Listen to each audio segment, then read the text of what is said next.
it's Toby from Heavyweight MMA. Today with Giacomo Della Maddalena, otherwise known as Jack Della. How are you, bro? Yeah, good, Toby. How you doing, mate? Thanks for having me again. Mate, it's great to see you. You're a big name now. You're up with Ariel Hawani, but you're still getting time to the small Australian show, Heavyweight MMA. Thank you very much. Nah, pleasure, brother. Always. And I should mention, as always, from Perth, Australia, I was training out of Scrappy MMA, man. Your winning streak is going up, bro.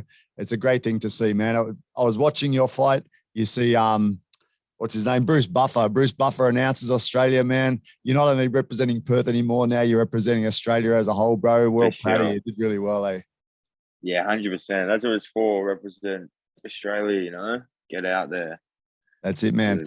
And last time we talked, you were excited to fight a high-level wrestler, man, like a test for yourself, Now we meet again after you destroyed one, man. You've ticked that box off. How does it feel?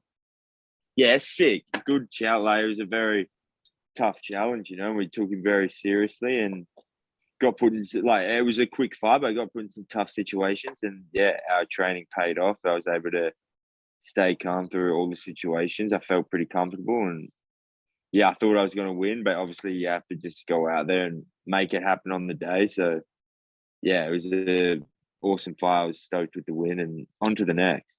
Actually, man, you said you got put in some stressful situations. If you look at the highlights, it flicks to the corner just before the win, and you see your brother Josh. He's got that stressed look on his face as you are when you're watching even your friend, let alone your brother, in there fighting. So he's stressed the fuck out. You could see it in his face, and then we won. It's perfect, man. A good thing for you with your brother and your trainer as well, man. Good to see Ben Vickers, right? It's your trainer.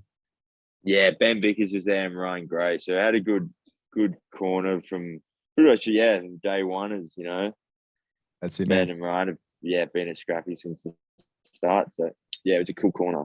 And you said when we talked before that your path to victory basically was keeping a high work rate. You'd worked on obviously some defenses and that from his probably single leg, etc. But you said the path to victory was a high work rate, and at the end that proved to be correct, right? Like you obviously expended a bit too much energy in that anaconda.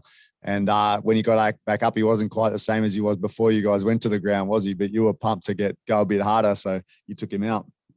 Yeah, 100%. In that situation, it's always going to be harder for the offensive guy, being him, try and put on the choke and trying to be the offensive wrestler. So I knew that, it was just a matter of just staying calm in the wrestling scenarios and just keep working. And then, at any point when I was planning on just getting back to the feet every time and just trying to put the hands on him, even if it took 3 rounds, that was the game plan. Just keep getting up, make scrambles, get back up and try and get the strikes going. And lucky enough to get it out of there early. That's awesome, man. So he got the single, like you said, relatively short fight. So pretty early on, he got the single. He looked like he was content to stay standing a bit longer than you might have expected. That long reach coming out there, landed a couple as you do in a fight. He got the single. Yeah. How was it? Did that worry you at all, or you felt totally prepared to go to the ground?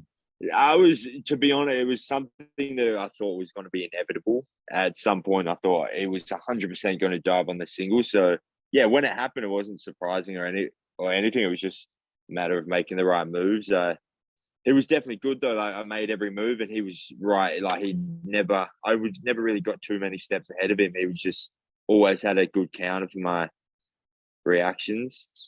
But, that's what we're expecting. And bro, on the anaconda, bro, how close was it? Because it was a tight anaconda. Just how close would you have been to a tap? Or you reckon I never thought at any point, it was never tight enough to tap. I was always fine. I was always getting air in. There was no point where the blood was cutting off. I definitely think if I had made a bad decision, or if I had freaked out and tried to do something too quickly, I definitely could have ended up asleep.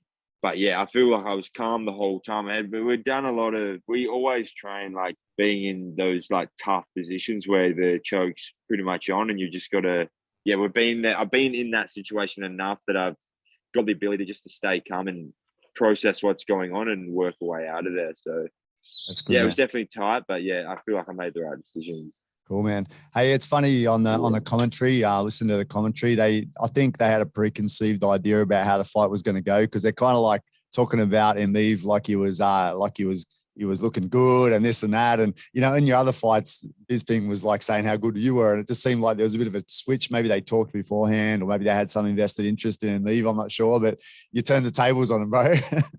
Yeah, 100%, 100%. I think they'll just give it. Yeah, he's been in there for a bit of time. And they, obviously gave him the respect that he deserves, you know. But I feel like I feel like I'm on a different level to Emeev, I believe, and I proved it.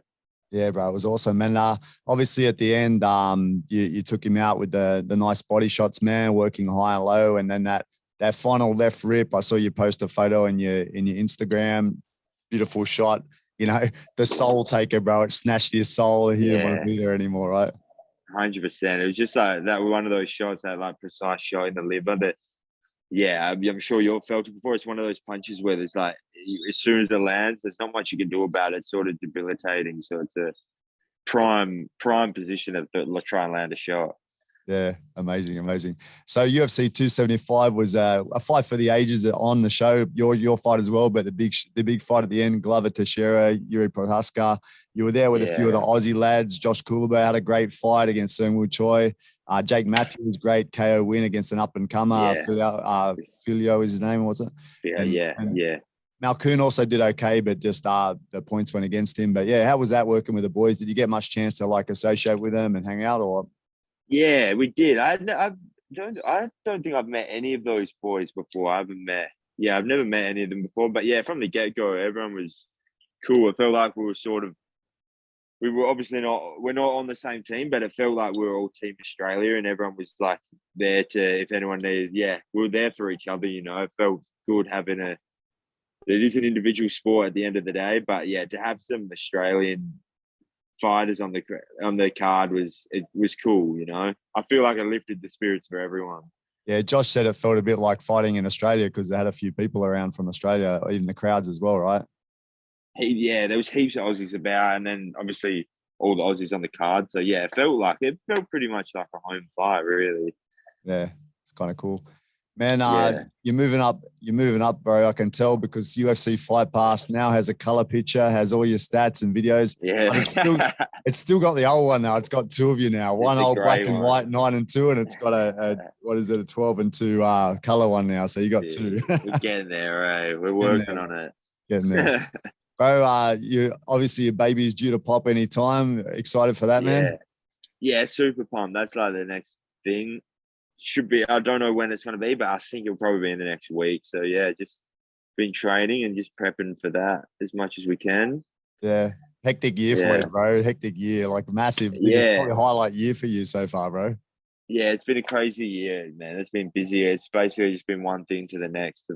So, but yeah, I love it. You know, I'm happy to keep it going. You know, exciting times are better than boring times. You know. Of course, man. Got to make the most of your time. And on that, you mentioned that you'd love to be able to fight a top 15 opponent by the end of the year. You said you'd love to hit Paris in September, right? Yeah, I think I was keen on that. I think it's probably going to be probably too close to baby being due. With the baby and stuff, I have no idea what to expect. And everyone around me sort of says that the first 4 weeks is pretty full on with sleep and stuff. So, and I think the Paris card is like 4 weeks after the due date. So probably not. I think that's just a bit too tight, unfortunately. Hopefully, see how we go. Hopefully get a fight. I am still keen to fight 2 times this year, and I still reckon that is definitely a possibility. Yeah, bro. It depends on you. For the baby, it depends on your support system around you, bro. If you got the right people around, this is obviously very difficult. But if you got family and friends around that can help a bit, it can make a big difference. We are lucky. I've got a lot of like support. My family and Michelle's family are pretty keen to get their hands on the baby as much as they can, which is going to help a lot. So just see how we go. See what's in store. Bro, they can be great or they can be no good. I got four sons, bro. So I've kind of been through it. One of them, I just remember having to hold him and bounce him nonstop every single night. That was a killer. But then, the others are not as bad. So it just depends on how lucky you are. Yeah, 100%, 100%. But I'm sure we'll be all right.